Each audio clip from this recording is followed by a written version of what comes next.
Welcome to the Online Success Journey Podcast, your opportunity to discover and learn from entrepreneurs like yourself.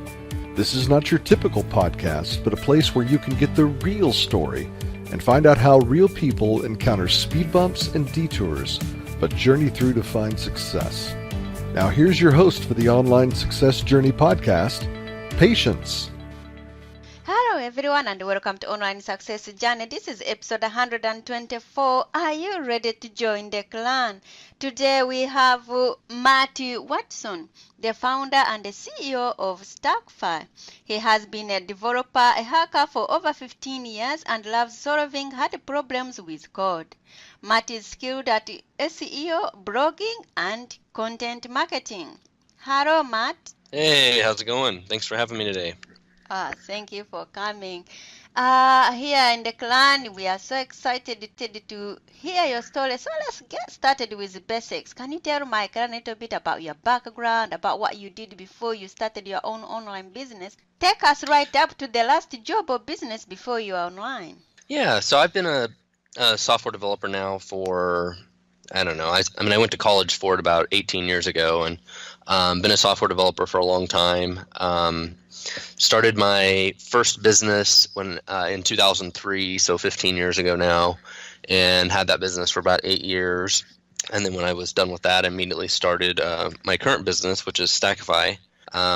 Just always been an entrepreneur. When I was young, my families were both all entrepreneurs. They were more in the retail business. They sold stuff at flea markets and things like that. But I think I kind of got a lot of that entrepreneurial spirit from that at a very young age. Wow, what a journey. Okay, what is the most dangerous belief an online entrepreneur can have?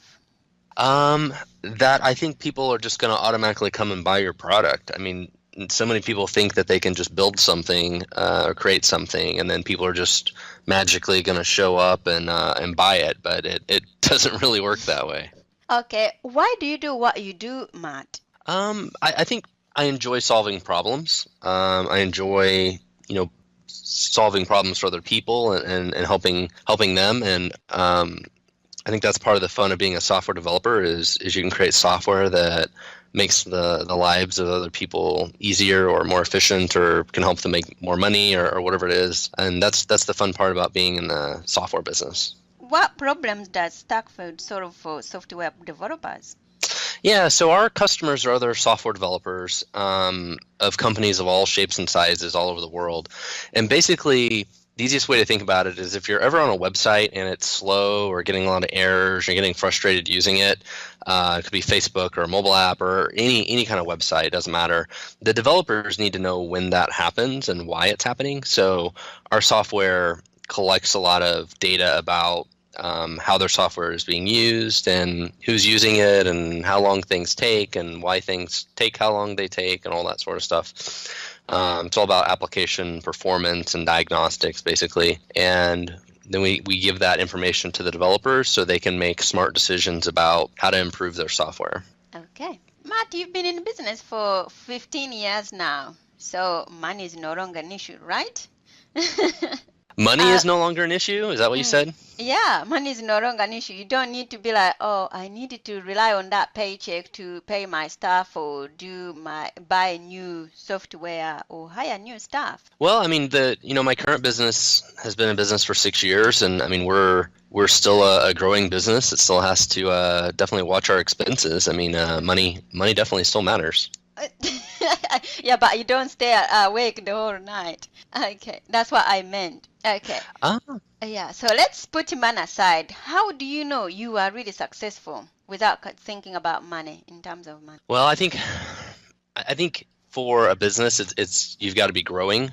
I think your business is either growing or shrinking, and I think one way to know you're successful is you're growing and the feedback you get from your customers. I think it's important to always be getting that constant feedback from them about which can be great encouragement about the problem you're trying to solve and if you're solving it the right way and getting feedback from them. And that feedback loop I think is really important and helps you know if you are successful and you're doing things the right way. Matt, can anyone be an entrepreneur or are some people more cut out of it than others?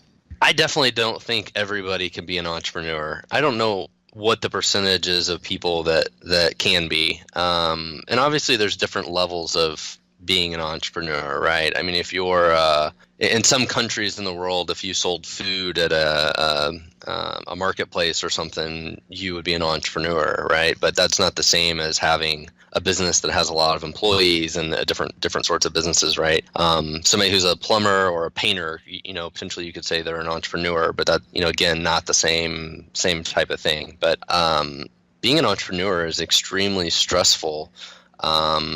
Takes a lot of hard work and determination, and it's definitely not something that everybody's cut out for. That's for sure. So why does software break all the time? Because it changes all the time.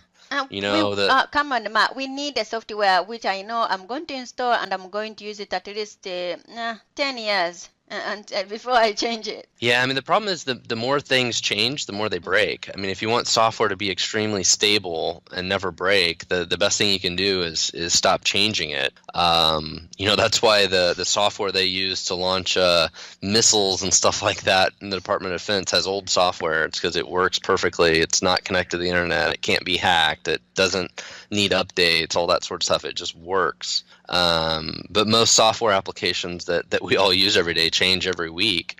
And the more they change, the more they break. It's just the nature of it. So are you advising us that how long should we change our software? How long should we change whatever application we are using? Well, if you're a software business, it's important to always be changing your software to meeting the demands of your customers and features they want and staying competitive. So, businesses are under a lot of stress and pressure to constantly be changing and improving.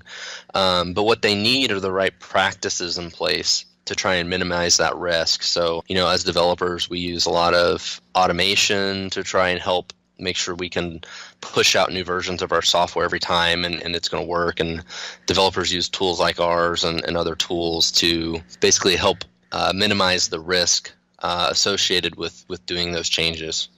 Okay. You've been in business for 15 years and in your own for 6 years. In your business, do you have a mentor? Do you have a coach? Do you have someone who is helping you? I have some friends that I kind of rely on, but I don't have a true mentor, no. I never really have. Okay. Right. So you have friends. Okay. What is the most valuable thing your friends has told you? I think just their feedback and helping confirm things that I had thought, or a lot of times it's the little things that you learn from them. And sometimes it's the networking they can help with. It's can they be a customer, or do they know somebody who can be a customer? All those sort of connections are really valuable. And a lot of times they come from people that you don't think that they would come from. You just never know who can help you, and sometimes we just assume that so-and-so doesn't know anything about my business and they can't help me, but they may know somebody who does. That's the thing to always remember. What is your advice for having a successful career? I think it's just a lot of hard work. I know that sounds... I think that sounds like say hard work, everyone is running. Yeah, I know that sounds simple, but I mean, it's just a lot of dedication and hard work, which a lot of people don't want to put in, frankly. But it's just a lot of hard work and consistency. My whole life I've worked 50, 60, 70 hours a week. I mean, it's just constant hard work of trying to make things work and make the most out of things. Okay. What is one thing no one knows about you, Matt? Oh, man. Well, I mean, one weird thing about me is I have double jointed knees. What is one thing that has contributed to your success so far, apart from working hard? Having the right business partners, the right employees, I think is critical. My first business I had was very successful, and I think a lot of that comes back to the business partners I had, the employees we had were phenomenal, and that the combination of that was really critical. I can build the product, but I'm not necessarily a salesperson, and there's definitely other skill sets that I'm not good at. But if I can get the right people to partner with and have the right employees to surround me for the, my weaknesses, then that's where the success comes from. What is the most valuable thing you have ever given away? Oh, wow. Well, I don't know. I guess it's got to be my time. I mean, I guess it's got to be time that I've spent mentoring other people or trying to help other people. I think that's got to be the most valuable thing. Okay, let's talk about your business, Stackify. Tell us more about it. Yeah, as I mentioned earlier, our customers are software developers. We do a lot of things around application performance and monitoring of those applications. We have customers in about 50 different countries, so it's a very international business. Customers of all shapes and sizes, from little bitty software companies you've never heard of to big software companies. It's all over the board. So that's one of the things that's been really different about this company is our business is so international that it's really weird to see all the different customers we have, the things they do from all over the world. Is still very, very cool. So who can use your business? What kind of clientele do you prefer? Yeah, they're usually small to medium-sized businesses that usually create some form of software that's usually B2B, so it's software that they're selling to another business. And if the software that they have is important, it's got to work. They need to make sure it works all the time. Then they need tools like ours to help make sure that their software works and how to improve it. Okay, what advice would you give for the young generation who are thinking about becoming entrepreneur or wanting to be a developer, not actually even for young generation or anyone who's out there listening wanting to become a developer? How can they really chase their dreams? I think they just have to get experience. I mean, that's one of the hardest parts about being an entrepreneur or a software developer or a lot of things is, it's hard for us to hire software developers that don't have any experience because they take so much time to train. Same thing with being an entrepreneur. Like if you've never been an entrepreneur before, it's hard to just all of a sudden become one. So I think the best thing you can do is volunteer or work for a company and another startup or anything you can to get any form of experience. I think is the most important thing you've got to do. You started your business at a young age and for a long time. What keeps you grounded, Matt? I guess it's just my just kind of culture and personality. It's just the Midwestern mentality, I guess. Just very kind of a grounded, humble sort of individual. Just work hard. So. Right. So where can we find your website and how can we use your services? Yeah, you can learn more about Stackify at stackify.com, which is stackify.com. People can definitely reach me on LinkedIn and find me on there. Just look for Matt Watson on LinkedIn from Stackify and send me a message, and be glad to answer questions or try and help people if I can.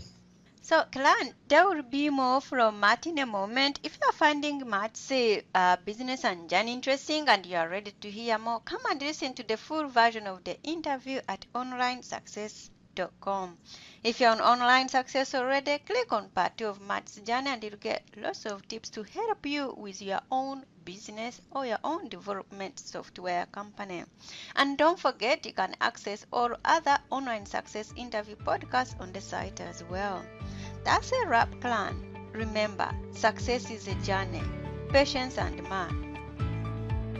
This is not the end of the journey. We hope you've enjoyed listening to part 1 and want to be sure you know there is a second part to this and every journey podcast at onlinesuccessjourney.com, filled with even more success tips, uplifting stories, and even a bit of fun. There are dozens of episodes only available to the members of the Online Success Journey clan. Check out the website and click on Join the Clan for more information. Patience would like to thank you for listening to this podcast, and she has a free audio gift for you at her website. Go to onlinesuccessjourney.com for instant access to this gift. Of course, you know that listening to the journeys of others helps each of us chart our own path. So make sure you're subscribed to be notified as each new interview is posted. There are so many ways to stay connected to the online success journey and to listen in. And if you're enjoying the podcast, we appreciate your help in telling others. One of the best ways to share the benefit you get is to rate and review it at Stitcher and other sites by clicking the stars or completing the ratings form, by clicking thumbs up and leaving a comment on YouTube, or liking and sharing the podcast on social media. To review the podcast within iTunes, simply open iTunes to the podcast, click on Ratings and Reviews, then write a review. On behalf of Patience, and until next time, thanks once more for listening. It is our hope that this podcast will guide you on your own online success journey.